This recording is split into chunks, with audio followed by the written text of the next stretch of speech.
አንዳንድ ሪሌሽንሺፖች መቆም ነው ያለባቸው በቃ በፍጹም መጋባት የሌለባችሁ ጥንዶች አላችሁ ገና ለገና 2 አመት ጊዜ ስላሳለፋችሁ 3 አመት አብራችሁ ስለሆናችሁ ብቻ እንዴ ጊዜኮ አባክኛለሁ እንዴት ነው ማድረግ የምችለው ታዲያ ትላላችሁ ግን ከባከነባችሁ ጊዜ የበለጠ ሊባክን ያለው ጊዜ ስለሚበልጥ በተቻለ መጠን ሪሌሽንሺፑ እዛጋ ቆሞ ጭራሽ ወደ ትዳር መሄድ የሌለባችሁ ሰዎች አላችሁ ጋብቻ የፍቅር ግንኙነት ችግርን ይቀርፋል ማለት አይደለም እንደውም የበለጠ ነው የሚገልጠው እጮኝነት ላይ የነበረ ችግር የባሰ በትዳር ውስጥ በጣም ነው የሚታየው ይጎላል አንዳንድ ሰዎች ችግር እንዳለኩ ያውቃሉ ነገር ግን እንዴ ታዲያ ያው ስንጋባ ነገሮች ይስተካከላሉ አይላሉ ግን you think so አይደለም እንደውም ትዳር ብዙ ነገሮችን የባሰ ወደ ፊት ስለሚያወጣ ግጭቱም በጥብጡም ለክሶም የሚበዛው ትዳር ላይ ነው ታውቃላችሁ የባለፈው አመት ሪፖርት ከሰኔ ጀምሮ እስካሁን 6 ወር ባለው ጊዜ ውስጥ 54% የሚሆኑ ጥንዶች ትዳራቸው በፍቺ ተጠናቋል ይሄ ማለት ከመቶዎቹ 54ቱ ተፋተዋል can you imagine ስለዚህ ዛሬ ምነግራችሁ እጮኝነት ላይ ብትኖሩ የፍቅር ግንኙነት ላይ ብትኖሩ እንደዚህ አይነት አሁን የምናገረው አንዳንድ ሁኔታዎች ውስጥ ካላችሁ እባካችሁ አትጋቡ ይቅርባችሁ ቢያንስ ከባከነው ጊዜ ይልቅ የሚበዛው የሚባክነው ወደፊት የሚመጣው ነውና እሱን ትታደጋላችሁ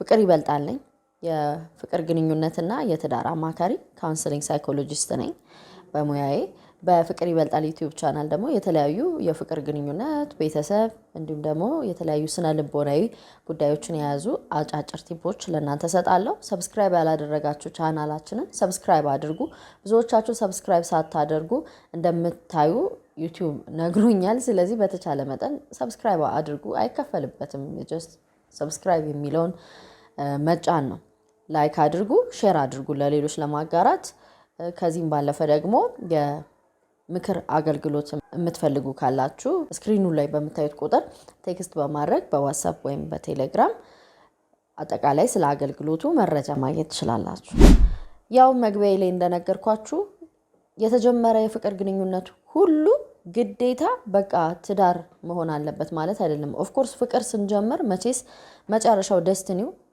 ትዳር ነው ግን የጀመርነው የፍቅር ግንኙነት ሁሉ ደግሞ ሄልዚ ላይሆን ይችላል ጤናማ ላይሆን ይችላል ስለዚህ በዚህ ጊዜ እንደ አንድ ባለ አእምሮ ሰው እዛጋ ማቆም አለብን እጮኝነት ትዳር አይደለም እጮኝነት መተያያ ነው ጓደኝነት መተያያ ስለሆነ አይታችሁ መተያያ ስል ሴክሹዋል ወይም የወሲብ ግንኙነትን በተመለከተ እንዳልሆነ መናገር ፈልጋለሁ ታይታችሁ የማይሆን ከሆነ ማቆም ነው ያለበለዚያ ትዳር ሶልቭ የሚያደርገው ፕሮብለም የለም ትዳር እንደውም ጭራሽ ነገሮችን ነው የሚገልጠው የብዙ ሰዎች አመለካከት በትዳር ውስጥ ነገሮች የሚቀረፉ ይመስላቸዋል ስለተጋቡ በፊት የነበረው ጮኝነት ላይ ሪሌሽንሺፕ ላይ የነበረው ችግር የሚቀረፍ ይመስላቸዋል አብዛኛውን ሰው ጠይቁ የተፋቱ መጀመሪያም ነበር ይሏቸዋል ችግሩ መጀመሪያም ያኔ እኮ አይቼ ነበር ግን ይስተካከላል ብዬ ይቀየራል ብዬ ይላሉ ወንዶችም ሴቶች ዋጋ እንዳትከፍሉ እንደዚህ አይነት ሪሌሽንሺፕ ውስጥ ካላችሁ ባትጋቡ ይሻላል በቃ ዛጋ ቢቆም ይሻላል ብዬ እመክራለሁ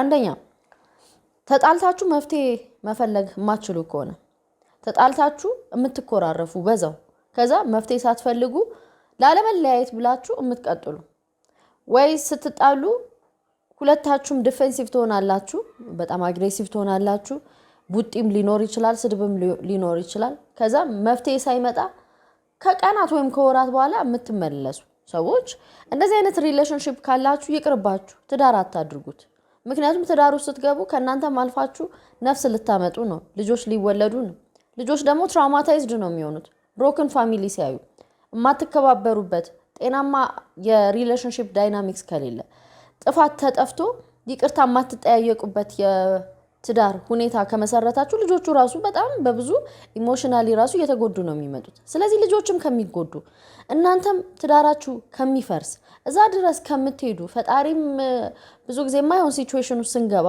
እኛ ያው ከአምላካችን ጋር አንዳንዴ ምን ነው ለምን ተውከኝ ይባላልና ግን ደግሞ ፈጣሪ አይደለም እንድንጣላ የሚያደርገን ባይዘው አሁን ሰዎች ምን ይላሉ?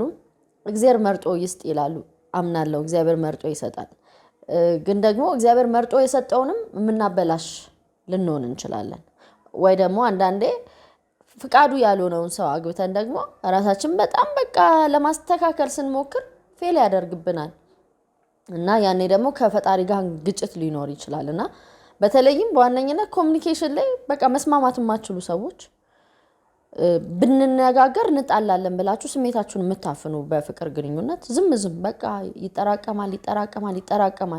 ዩ ቲንክ ትዳር ስለመሰረታችሁ ይሄ ችግራችሁ የሚቀረፍ የባሰ ነው የሚሆነው። የባሰ ስትተያዩ፣ የባሰ ፍሪክሽን ሲመጣ፣ የባሰ አንድ ቤት መኖር ስትጀምሩ ይሄ ሁሉ ልዩነታችሁ ይወጣና ላትመለሱ ሊሆን ስለሚችል ትዳሩ እዛ ጋር የሚጎዳው ይቅርባችሁ።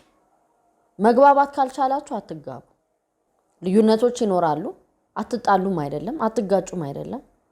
ግን ግጭትን በአግባብ መፍታት የማትችሉ ከሆነ ትጮብኛለች፣ ያኮርፈኛል እየተባባላችሁም ስሜታችሁን የምታፍኑ ከሆነ ይሄ ነገር በትዳር የባሰ ውድመት ስለሚያስከትል አንለስ መስማማት እስካልቻላችሁ ኮሚኒኬሽን ላይ ባትጋቡ ይሻላል። እማትተማመኑ ከሆነ ለምን ትጋባላችሁ? ትዳር መተማመንን ያመጣል ብላችሁ የምታስቡ ሰዎች በጣም ተሳስታችኋል። ሁሌ ትናንትናን ኢንቨስቲጌት እያደረጋችሁ የምትተማመኑ፣ እያጣራችሁ የምትተማመኑ፣ ስልክ እየፈተሻችሁ የሆነ ነገር እያደረጋችሁ የምትተማመኑ ከሆነ በቃ እዛ ጋር ይቁም። ወደ ትዳር ምን አስገባችሁ? ትዳር ጋራንቲ አይሰጣችሁም። እንዳልኩት ነው፣ ቢያብስ እንጂ ነገሮችን አያስተካክልም። የምትተማመኑ ከሆነ እንድትተማመኑ ስሩ። ያለበዛ መተማመን ስላቃታችሁ በቃ ቶሎ ብንጋባ እኮ እምነቱ ይመጣል ነው። ጋብቻ እምነትን ቢልድ አያደርግም። እናንተ ናችሁ መጀመሪያ ቢልድ የምታደርጉት። እማታምኙን ሰው እማታምናትን ሴት ለማግባት አትወስን። እንዴ ስንት ዓመት ጊዜ አሳለፍኩ፣ ጊዜ አባክነናል። ኦኬ፣ ከዛኛው ጊዜ ይበልጥ የሚመጣው ጊዜ የትዳር ጊዜ ረጅም ስለሆነ እሱ ከሚባክን ያለፈው የባከነው ጊዜ በዛ ባይበቃ ይሻላል። እምነትን ቢልድ ማድረግ ማችሉ፣ እምነትን መገንባት ማችሉ ከሆነ ይቅርባችሁ። የተለያየ ግብ ኖሯችሁ ግን ፍቅር አለን ምን ይደረግ ብላችሁ የምትጋቡም ከሆነ ይቅርባችሁ። የተለያየ ግብ፣ የተለያየ ራዕይ። እሷ አሜሪካ መኖር ትፈልጋለች፣ በፍጹም ኢትዮጵያ መኖር አትፈልግም። አንተ ኢትዮጵያ ከዛ ውጪ አይታሰብም። እንዴት አድርጋችሁ ነው ተጋብተን እንኖራለን የምትሉ እናንተ ሰዎች? መስማማት ካልቻላችሁ እሷ አሜሪካ አንተ ኢትዮጵያ ይሆናል እንዴ? እንደዚህ ትዳር አይሆንም እኮ። በጣም ብዙ ፈተና ነው የሚያመጣው። የእምነት ፈተና፣ የኮሚኒኬሽን ፈተና፣ በብዙ ትፈተናላችሁና የሚያልፉትም ጥቂቶች ናቸው። ደግሞ እንደዚህ አይነት ትዳር አለ እንዴ? ከሚስቱ ጋር ሰው እናትና አባቱን ይተዋል፣ ከሚስቱ ጋር ይጣበቃል፣ ሁለቱም አንድ ስጋ ይሆናሉ ነው የተባለው እንጂ ከሚስት ጋር መጣበቅ የሚለው ፊዚካል ፕሮክሲሚቲ አንድ ላይ መሆንን ከዛ ሴክሹዋል ኢንቲሜሲም ጠቋሚ ነው። እሷ እዛ አንተ እዚህ እንዴት ሶ የጋራ ግብ የጋራ ዴስቲኒ መዳረሻ ከሌላችሁ አትጋቡ። በቃ ይቅር። እዛ ጋር በሃይማኖት ማትመሳሰሉ ከሆነ አትጋቡ። እንዴት? ሃይማኖት እኮ አስተሳሰብን፣ ቋንቋን፣ እይታን ይቀርጻል። የተለያየ ሃይማኖት ይዘው አንድ ቤት የሚኖሩ አሉ። በሰላም ኖርን የሚሉ ይኖራል ኦፍ ኮርስ። እንደኔ ግን ሃይማኖት እይታን ወርልድ ቪውን ይቀርጻል። ሃይማኖት አስተሳሰብን፣ ህይወትን እንዴት መምራት እንደምንችል ሞራል ቫልዩዎቻችንን፣ ስታንዳርዳችንን ይቀርጻል። ታዲያ የተለያየ ሃይማኖት ካለ የተለያየ ዋጋ የምንሰጠው ነገር ይኖራል ማለት ነው። እንዴት ነው የምታቻችሉት? እኔ ልማል ባላ አንቺን በቁልቢ ክርሽን ሳትፈቺ ነይ ከቤቴ ግቢ የሚለው ይሆናል? አንቺን በሃይማኖትሽ እኔም በሃይማኖቴ መኖር እንችላለን አይጠበንም ቤቴ እንደሚለው እውነት ይሆናል? አክቹዋሊ አለስ ነገርኳችሁ ሊሰራ ይችላል። ምናልባት ሃይማኖት ከስም በዘለለ ያን ያህል ላይፋችን ላይ የብዙ ሰዎች ስቶሪ እንደዛ ነው። ያን ያህል ዲፍረንስ ማያመጣ ሃይማኖታችን ያን ያህል ማተር ማያረግብን ሰዎች እንኖራለን። ኦኬ ተስማምቶ ሊኖር ይችላል። ግን ለሃይማኖቱ ቦታ ሰጥቶ በጣም ቦታ የሚሰጥ ሰው ስፒሪቹዋል የሆነ ሃይማኖቱን ከመያዝ ባለፈ ሃይማኖቱ የሚለውን ህግና ስርዓት የሚያከብር ሰው በሃይማኖቱ በሚያዘው መሰረት ለመሄድ የሚሞክር ሰው መጀመሪያም ለትዳር አጋርነት አይመርጥም ሃይማኖቱ የተለየ ሰው። ከዛ ደግሞ ከመረጠም ግን ፍቅር አስገድዶን ስሜታችን ብቻ ሰምተን መንገባ ከሆነ በብዙ ዋጋ እንከፍላለንና ሃይማኖት የጋራ ራይ ራሱ የጋራ አስተሳሰብ እንዳይኖረን ራሱ በተወሰነ መጠን ዲፈረንስ ሊያመጣ ስለሚችል እኔ ባትጋቡ እመርጣለሁ። ግን ስቲል የሰው ምርጫ የተከበረ ነው። ግን ምንድነው ዋጋ ሊያስከፍላችሁ እንደሚችል እየነገርኳችሁ ነው። ፍቅር ብቻ ቤት ስለማይሰራ በማስተዋል በጥበብ ስለሚሰራ ፍቅር ስላለ ብቻ ያኗኗር ዘይቤ ልዩነታችሁ ወደ አንድ ይመጣል ማለት አይደለም። ፍቅር ሌላ ነው። when it comes to lifestyle ግን እሱን ገቨርን ያደርግልኛል ብላችሁ አንተ በቤተክርስቲያን ማገልገል እየፈለክ እሷ ደግሞ አይ እኔ ዘፋኝ ነው የምሆነው ካለች እንዴት አድርጋችሁ ነው አብረን እንሄዳለን አብረን እንኖራለን የምትሉት? ወይም ከጀመራችሁትም ትዳሩ አደጋ ላይ የወደቀ ገና ከመጀመሪያው እንደሚሆን እነግራችኋለሁ። እንዳልኳችሁ ትዳርን ስናስብ ለራሳችን ብቻ ሳይሆን ከኛ ለሚወለዱት ለትውልዱ ማሰብ አለብን። ስሜታችንን ብቻ አስበን የምንወስናቸው ውሳኔዎች ከኛ አልፎ ከኛ ለሚወለዱት ራሱ እያተረፍንላቸው ነው። ጄነሬሽናል ትራውማ እንዳይመጣ ብዙ ልጆች ጎዳና ለመውጣታቸው በልጅነት ቁስል ወይም ቻይልድሁድ ትራውማ ሰው ለመያዙ ለመታመሙ ከፍተኛ ዲፕሬሽን ሀዘንተኝነት የሚመጣው ከተሰበሩ ወይም ደግሞ ከታመሙ ቤተሰብ ከዛ ከሚነሳ ፕሮብለም ፊክስ አደርጋለሁ ብላችሁም ትዳር ፊክስ ያደርግልኛል ይቀየራል እቀይረዋለሁ ትቀየርልኛለሽ ብለም አታስብ። ካገባ ራሷን አግባ እንጂ ልትሆን ትችላለች የምትላትን ሴት አታግባ። ወይም ካገባሽ ራሱን አግቢ እንጂ በአምሮሽ ከሳልሹ ሊሆን ይችላል ከምትዩ ወደፊት ካቀርሹ ኢማጂኔሽንሽ ውስጥ ካለው ሰው ጋር መጋባታችሁ አይመጣም ያሰው አትመጣም ያቺ ሴት። ስለዚህ ፊክስ ለማድረግ ለማስተካከል አስበ ወደ ትዳር እንዳታመራ አይሆንልሽም። ስለዚህ ከቻላችሁ እርስ በርስ ተቀባበሉ ከነ ችግራቸው ከነንከናቸው። እማችሉ ከሆነ ደግሞ እዛ ጋር አቁሙት። ከፍርሃት በመነጨም ትዳር አይመሰረትም። ወይኔ እናትና አባቴ እያስጨነቁኝ ነው፣ ወይኔ እናንተና አግብተዋል፣ አረድሜ እየሄደ ነው፣ እንደው ምን ይሻለኛል? እንዴም በጣም ድህነት እኮ ላይ ቤቱን ሰራ፣ በቃ ፋይናንሻሊ ሊያስመልጠኝ የሚችል ሰው መሆን አለበት፣ ማግባት አለብኝ ብላችሁ በእነኚህ ሪዝን አውት ኦፍ ፊር የድህነት ፍራቻ፣ ብቻኔ መሆን ፍራቻ፣ የቤተሰብ ጫና ፍራቻ፣ የሰዎች ኤክስፔክቴሽን ፍራቻ ወደ ትዳር እንዲያመራችሁ አታድርጉ። ይሄ በጣም ኮመን ሪዝን ነው። ሰዎችን ብትጠይቁ ትዳር ለመመስረታቸው እንዴ እድሜ ደረሰ አያው ከአንድ ብርቱ ሁለት መድኃኒቱ ምን ይደረግ እንግዲህ ፍቅር የለም መተሳሰብ የለም ጀስ ግን ብቻን ከመሆን ይሻላል በሚል አቲቲዩድ ወይም ጓደኞቼ እያገቡ ነው ባቾቼ በጠቅላላ አግብተው እኮ አለቁ እኔ ብቻ ቀረው በሚል አረ ማዬ ሳትሞት የልጅ ልጅ ላሳያት በሚል አርጅተዋል አባቴ የኔ ልጅ ማየት ይፈልጋል በሚል ከዚህ ፊር አውት ኦፍ ፊር ቤት አይመሰረትም። በፍርሃት መሰረት የተገነባ ቤት መፍረሱ አይቀርም። የቤት መሰረት መሆን ያለበት ብዙ ነገሮች አሉ፣ ግን አንዱ ፍቅር፣ መተሳሰብ፣ መግባባት፣ እግዚአብሔርን መፍራት የጋራ ግብ ሲኖር ነው እንጂ ፍርሃት ከነዚህ ውስጥ አይደለም።